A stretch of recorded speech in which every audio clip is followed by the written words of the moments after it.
Hey guys, tonight we're going to begin with something a little bit different. I want you to take a second to adjust your pillows, maybe pull that duvet up a little higher, and just let the weight of the day sort of dissolve. We're going to drift back to a time that wasn't exactly medieval or royal, but it was certainly dysfunctional in its own uniquely British way. We're heading to London in the winter of 1952. It was a time of post-war recovery, tea rations, and a city that was about to be swallowed whole by a cloud of its own making. So, dim the lights, settle in, and let's talk about the Great Smog. Part 1. The Great Smog of 1952. A very foggy disaster. Now, London and fog have always been a bit of a classic duo, haven't they? Like fish and chips or royal scandals in tabloid newspapers. Since the Industrial Revolution, Londoners had basically accepted that their air was going to be a chunky, yellowish soup. They even had a charming name for it, pea soupers, because why call it toxic industrial byproduct when you can name it after a comforting legume? It sounds almost cozy, doesn't it? Like the city was just being tucked in by a warm, vegetable-based blanket. But the smog of December 1952 wasn't a cozy blanket. It was more like a damp, soot-stained wool coat that someone had wrapped tightly around the city's face and refused to let go. The trouble started on December 5th. It was a Friday, and London was dealing with a particularly nasty cold snap. Naturally, everyone did what Londoners do when it gets a bit chilly. They doubled down on the coal fires. Every fireplace in every row house from Chelsea to the East End was cranking out thick black smoke. Because, of course, nothing says home sweet home like burning low-grade, sulfur-heavy coal to keep the damp out of your bones. At the same time, the city's power stations, monsters like Battersea and Bankside, were churning out their own contributions to the atmosphere. It was a perfect storm of carbon, sulfur dioxide, and sheer, stubborn human habit. Then, nature decided to play a little joke. An anticyclone settled over the region, creating what the science types call a temperature inversion. Basically, a layer of warm air sat on top of the cold air, trapping all that smoke right at street level. It was like putting a lid on a pot of boiling soot. Instead of drifting away into the sky to become someone else's problem, the smog just stayed, and then it started to thicken. By Friday afternoon, the fog wasn't just fog anymore. It was a heavy, stagnant wall of smog. It wasn't gray either. It was a sickly shade of yellow-black, smelling like rotten eggs and wet coal. And because this is London in the 50s, everyone just sort of shrugged and carried on.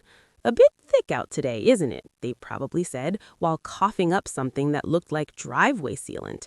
Because when you've survived the Blitz, a little bit of air you can chew doesn't seem like much of a reason to cancel your Saturday plans. But as the weekend progressed, the situation went from mildly inconvenient to completely surreal. The smog became so dense that visibility dropped to practically zero. We're not talking hard to see the car in front of you visibility. We're talking can't see your own feet visibility. People were literally getting lost on their own doorsteps. There are stories of people walking off piers into the Thames because they couldn't tell where the pavement ended and the river began. Imagine stepping out for a pint and ending up in a freezing, oily river because the world had simply vanished 3 inches from your nose. Public transport, of course, just gave up. The famous red double-decker buses tried to keep going at first, with conductors walking in front of them carrying flaming torches to lead the way. It's a very dramatic image, isn't it? A man with a literal torch leading a giant bus through a black void at 2 miles per hour. Eventually, even the torchbearers couldn't see the buses they were leading, and the whole city just ground to a halt. The only thing that kept running was the London Underground, which became a sort of subterranean sanctuary for people who were tired of breathing in solid matter. Let's float over to another royal disaster. Oh, wait, we're still in the smog. But the government's reaction was certainly a disaster in its own right. Winston Churchill was prime minister at the time, and his initial response was essentially a very posh shrug. The government's official stance was that this was a natural phenomenon. It was just weather. Never mind that the weather was currently killing the prize-winning cattle at the Smithfield show. Yes, the cows were the first to really notice that things were going south. The Smithfield show, a famous agricultural event, was happening right in the middle of the smog. The cows started to wheeze. Then they started to collapse. The owners, in a desperate attempt to save their livestock, tried to rig up makeshift gas masks using burlap sacks soaked in vinegar. It didn't work. When the cows started dropping dead, people finally began to realize that maybe, just maybe, the air wasn't supposed to be crunchy. But while the cows were dying, the humans were still trying to have a good time. Theaters stayed open, though they probably shouldn't have. The smog was so pervasive that it seeped into the buildings. People sitting in the front row of the cinema couldn't see the screen. Imagine paying for a ticket to see a movie and spending 2 hours staring at a wall of yellow mist while listening to the muffled sounds of a romantic comedy. At the Royal Opera House, they had to stop the performance because the singers couldn't see the conductor, and the audience was coughing so loudly that it drowned out the orchestra. It was a total cultural blackout, draped in the scent of sulfur. By Sunday, the death toll began to climb, though no one really noticed yet. The hospitals were filling up, but back then, they didn't have 24-hour news cycles to tell everyone to panic. Doctors were seeing thousands of cases of bronchitis and pneumonia, but they just treated them as individual issues. It was only later, when the undertaker started running out of coffins and the florists ran out of flowers, that the scale of the tragedy became clear. The smog didn't just hurt your lungs, it was also a bit of a gift to the criminal element. If you wanted to snatch a purse or break into a shop, the Great Smog was basically a literal invisibility cloak. Crime spiked because the police couldn't see the criminals and the victims couldn't see who was robbing them. It was a bizarre, lawless period where the city was held hostage by its own breath. Finally, on December 9th, the wind changed. A cold breeze blew in from the North Sea and swept the lid off the pot. The smog cleared, revealing a city that was covered in a thick layer of oily black soot. It was on everything: the buildings, the clothes, the curtains. People spent weeks scrubbing the Great Smog out of their lives, but they couldn't scrub away the numbers. The initial government report said about 4,000 people died. Later research suggests it was probably closer to 12,000. 12,000 people killed by a few days of cold weather and a lot of coal smoke. It was a massive, preventable tragedy that finally forced the government to admit that maybe, just maybe, we shouldn't be dumping thousands of tons of poison into the air. Because why not double down on the irony?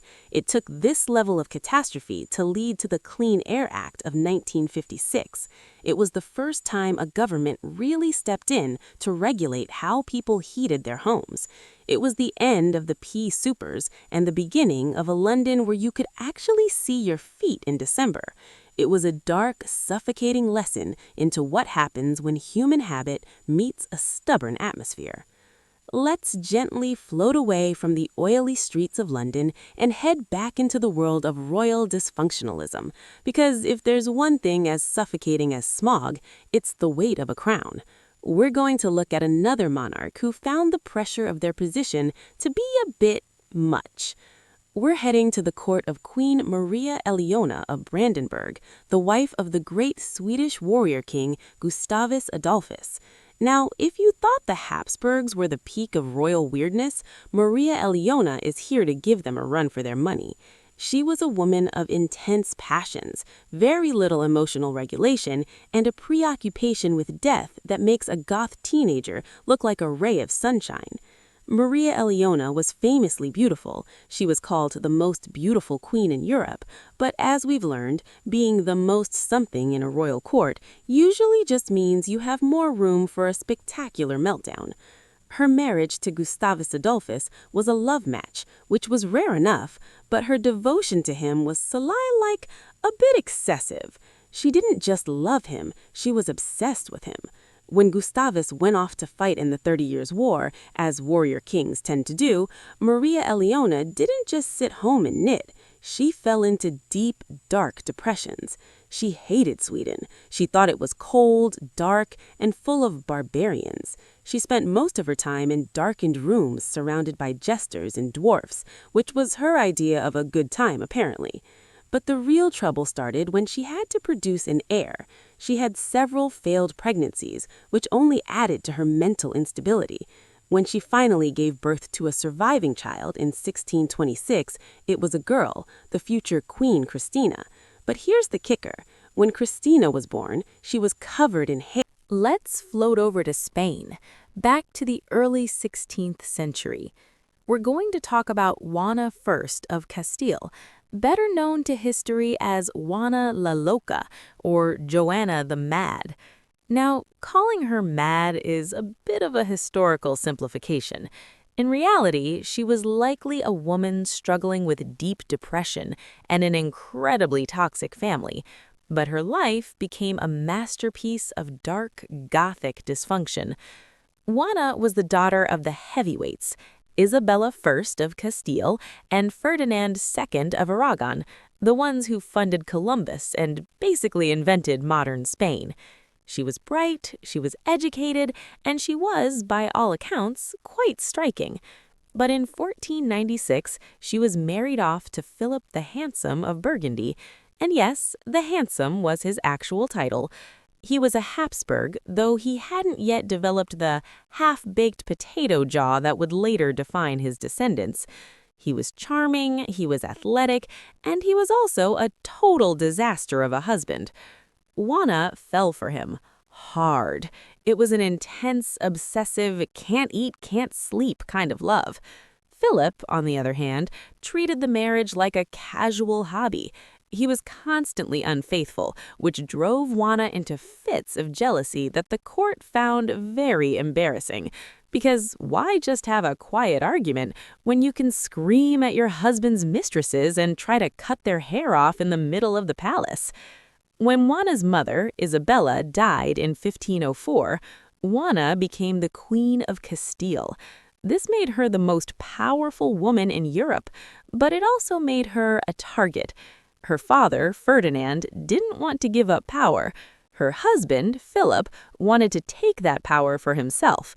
They both spent years trying to convince the world that Juana was mentally unfit to rule, basically gaslighting her on an international scale. Then, in 1506, Philip died suddenly at the age of 28. Some say it was typhoid, others whispered about poison. But for Juana, it was the end of the world. And this is where the story gets truly sleepless historian levels of weird. Juana was pregnant with their 6th child at the time, but she refused to let her husband go. Literally, she had his body embalmed, dressed in royal finery, and placed in a lead coffin. And then she started a journey. For several years, she traveled across the rugged landscape of Castile, moving mostly at night because a widow who has lost the son of her life should not travel in the light of day. Picture this, a long, torch-lit procession winding through the Spanish countryside in the dead of winter. A mourning queen, a silent coffin, and a small army of terrified priests and soldiers. Every few miles, she would have the coffin opened so she could check on Philip, kiss his feet, and make sure he hadn't been replaced. She was especially paranoid about other women.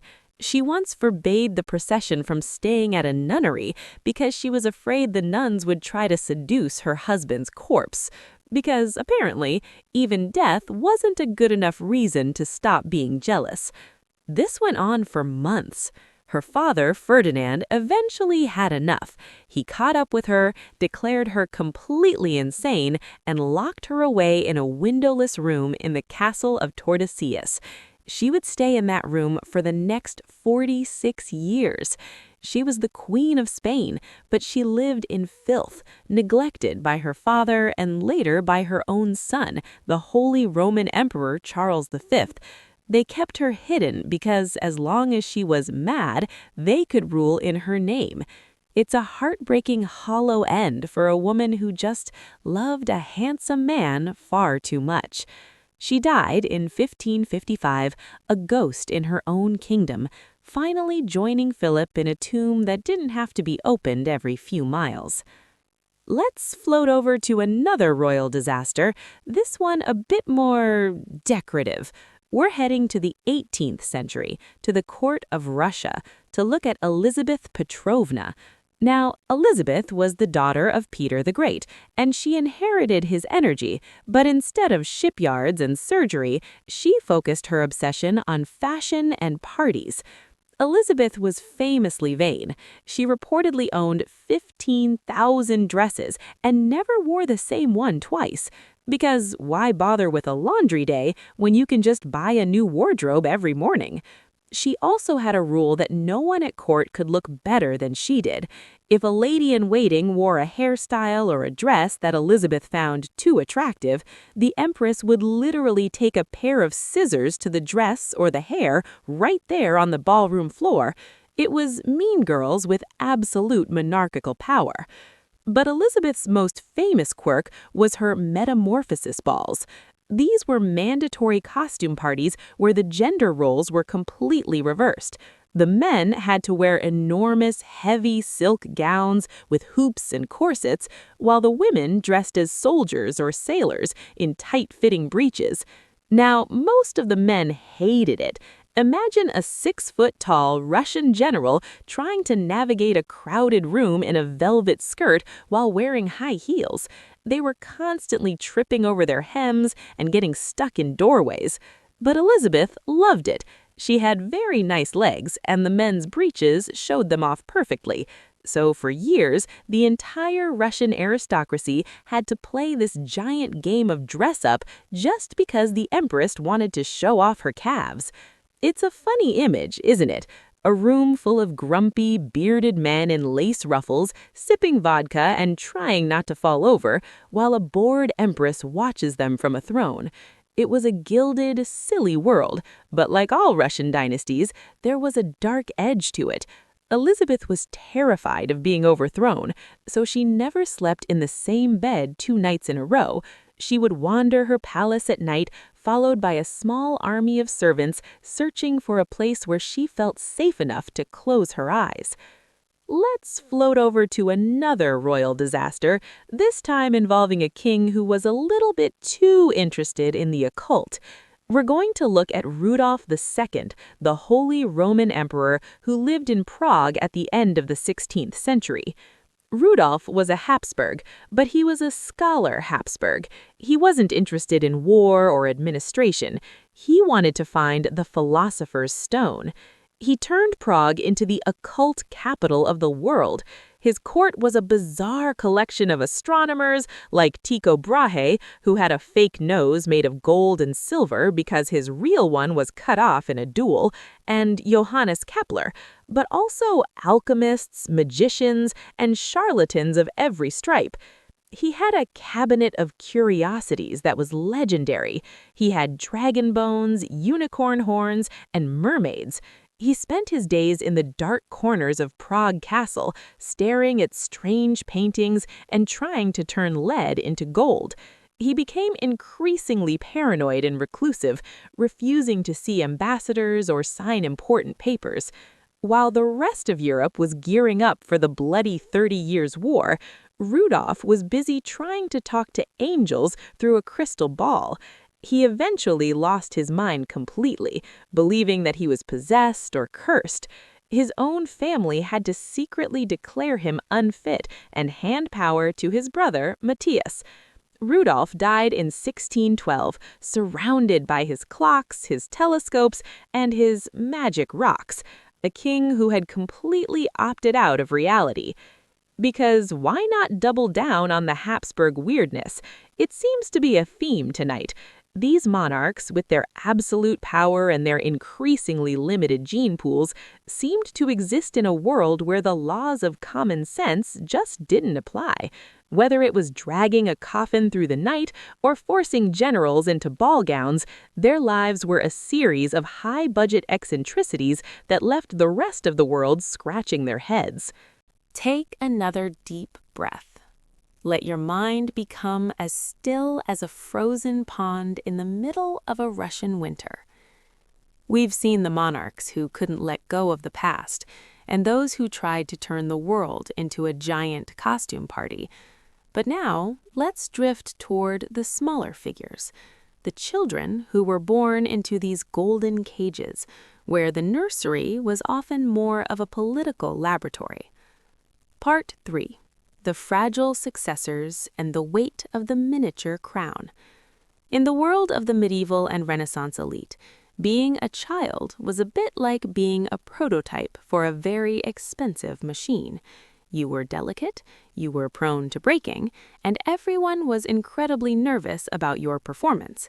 If you were a royal child, you didn't just have parents, you had factions.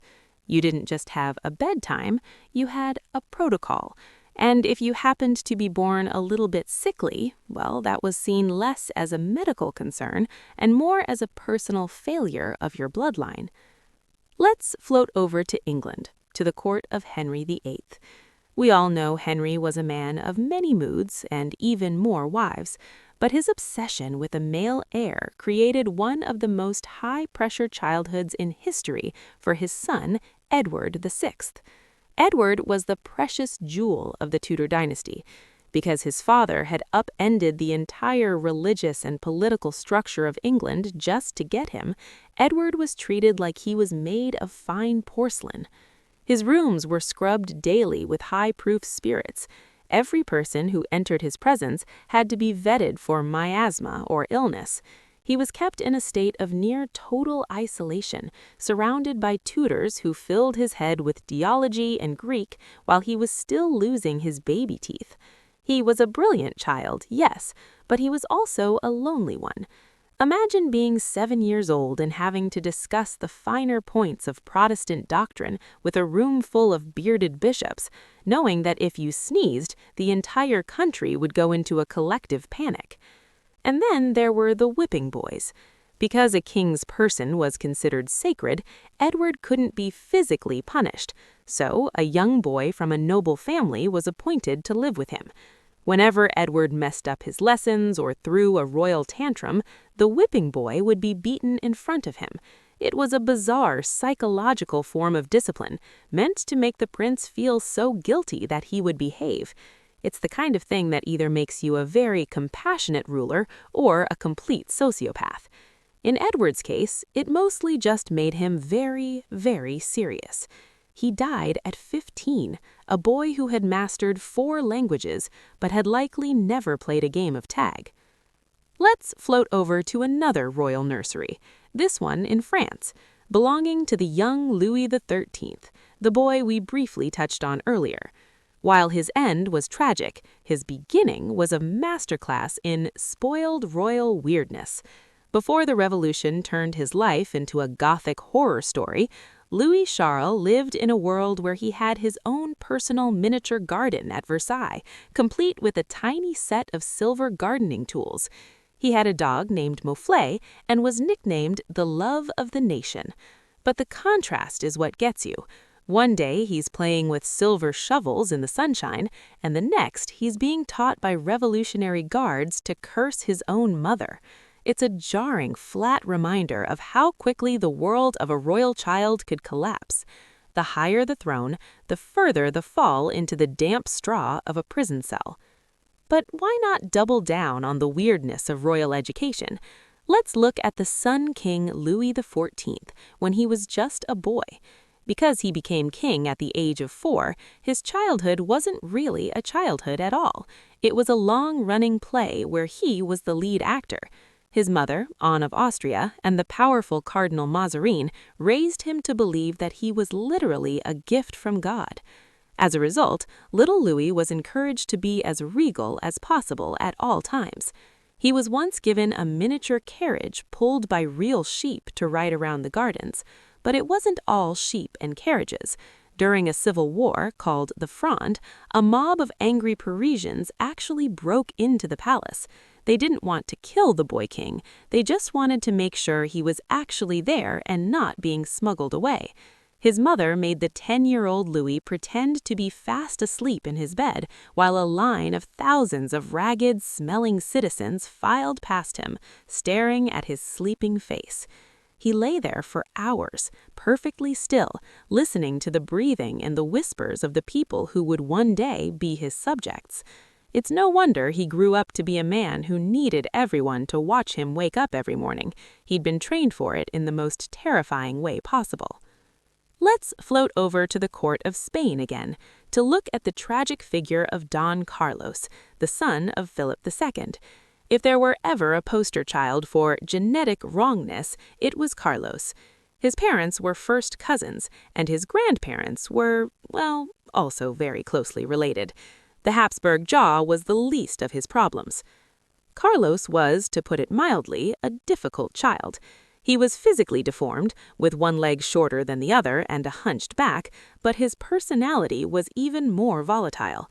He reportedly enjoyed roasting animals alive and once forced a shoemaker to eat a pair of boots because he didn't like the fit. His father, the dour and ultra-religious Philip II, tried everything to control him. When Carlos was 16, he fell down a flight of stairs chasing a girl and suffered a massive head injury. To save his life, the doctors performed an early form of brain surgery, but when that didn't work, they took a truly medieval approach. They dug up the century-old mummified remains of a local holy man named Fray Diego and put the corpse in bed with the unconscious prince. Apparently, sleeping with a mummy did the trick, because Carlos woke up. But he didn't wake up better. He became even more violent and paranoid, eventually plotting to kill his father. Philip, in a move that shows just how cold royal blood could run, had his own son arrested and locked in a room where the windows were nailed shut. Carlos died there a few months later at the age of 23, either from a hunger strike or, as some whispered, a quiet bit of regicide. A prince who started with a mummy in his bed and ended in a darkened room, just another Tuesday in the House of Habsburg. Because why not add a bit of irony to these sad tales?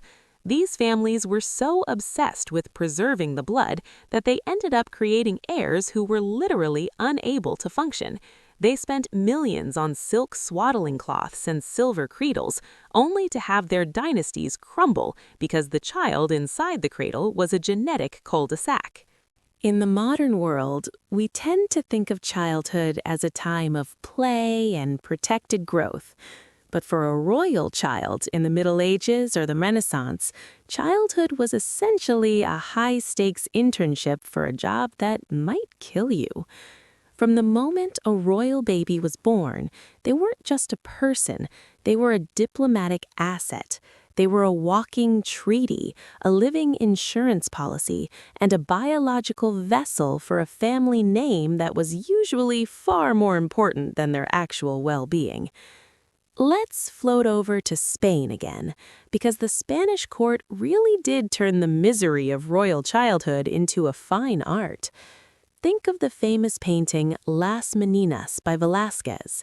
You see the little Infanta Marguerite Teresa in her enormous stiff dress. She looks like a doll, which is fitting because that's exactly how she was treated. She was the daughter of Philip IV, yes, our Habsburg friends again, and she was married off to her uncle, the Holy Roman Emperor Leopold I, when she was just 15. But before she even got to the marriage, her life was a series of restrictions. Royal children were often surrounded by a literal army of servants, but they were rarely allowed to actually play. They were weighed down with clothes that were miniature versions of adult formal wear, stiff corsets, heavy velvets, and high collars that made it nearly impossible to move like a normal kid. And then there was the food.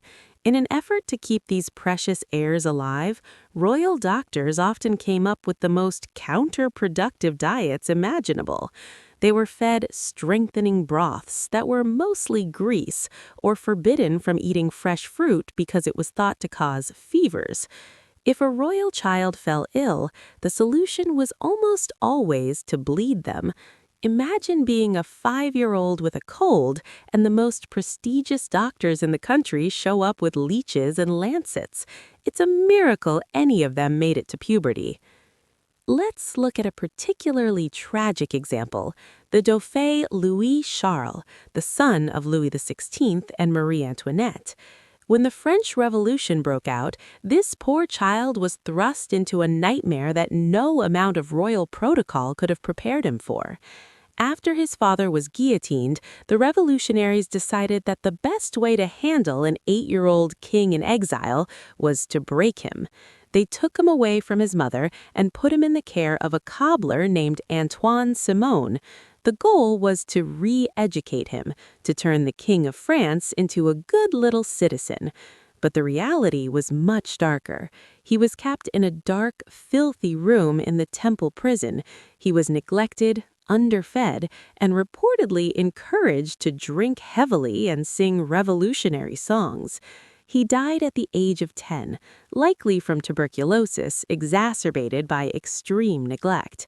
It's one of the few stories in history that is almost too heavy for a sleepy monologue, but it serves as a stark contrast to the gilded cages we usually imagine. Let's float over to a slightly more surreal version of royal childhood, back in England with the boy king, Edward VI. Now, Edward was intellectually a prodigy. By the time he was 7, he was learning Latin, Greek, and French. He was a solemn, serious little boy who took his role as the head of the Church of England very seriously. But because he was the only male heir to the Tudor throne, he was treated with a level of paranoia that was stifling. He wasn't allowed to play with other children unless they were carefully vetted whipping boys. You've probably heard that term. The idea was that since the king's body was sacred, you couldn't hit him if he misbehaved. So if Edward messed up his Latin verbs, his whipping boy would get the punishment instead. It was meant to make the king feel guilty enough to behave, but it mostly just created a very strange, isolated social environment. Edward's life was a constant cycle of being examined by doctors and being moved from one palace to another to avoid the sweating sickness or the plague. He lived in a bubble of luxury and fear, only to die before he could ever truly rule. It's a recurring theme in these royal houses. The more precious the child, the less of a life they actually got to live. Because why not double down on the weirdness, let's look at how these children were prepared for marriage. It wasn't uncommon for royal toddlers to be engaged. They would have proxy weddings where a grown man would stand in for the groom, and the 2-year-old bride would be toddled through a ceremony. They were sent away to foreign courts at age 8 or 9 to learn the language of their future husband. Imagine being a 9-year-old girl taken from your home, sent to a country where you don't speak the language, and being told that the entire future of your family's alliance rests on your ability to produce an heir in a few years. It's no wonder so many of these queens developed melancholy or became intensely religious. It was the only escape they had. Let's drift towards the end of the 19th century, where things got a bit more modern but no less dysfunctional. The children of Queen Victoria were spread out across Europe like a grand genetic web. We've mentioned the hemophilia, but there was also the Prussian style of parenting. Victoria's eldest daughter, Vicky, married the future Emperor of Germany. Her son was Wilhelm I, the Kaiser of World War I. Wilhelm was born with a withered left arm due to a traumatic birth. In the hyper-masculine, military-obsessed Prussian court, this was seen as a disaster. His childhood was a grueling attempt to fix him. He was subjected to horrific treatments. His arm was strapped into a machine that tried to stretch it, and he was forced to ride a horse for hours, despite his lack of balance, falling off over and over while his tutors watched. This constant struggle to prove he wasn't weak likely contributed to the aggressive, blustering personality he developed as an adult, a personality that would eventually tip Europe into a world war. It's a strange thought, isn't it, that a difficult birth and a withered arm in 1850s could have such a direct line to the trenches of 1914. But that's the thing about royal history. The personal is always political, and the nursery is often where the future of the world is decided. Let's gently close the door on the royal nursery now. The echoes of tutors and the rustle of stiff silk are fading away. We've seen the heavy crowns and the even heavier expectations placed on those who were far too small to carry them. As we drift towards the conclusion of tonight's journey, the world feels very still. The figures of the past, the dead popes, the inbred kings, the lonely children, are all resting now. Their dramas are over, their feuds are settled, and the silence of the centuries has smoothed over their mistakes. I'll leave you here in the quiet as we prepare for our final transition.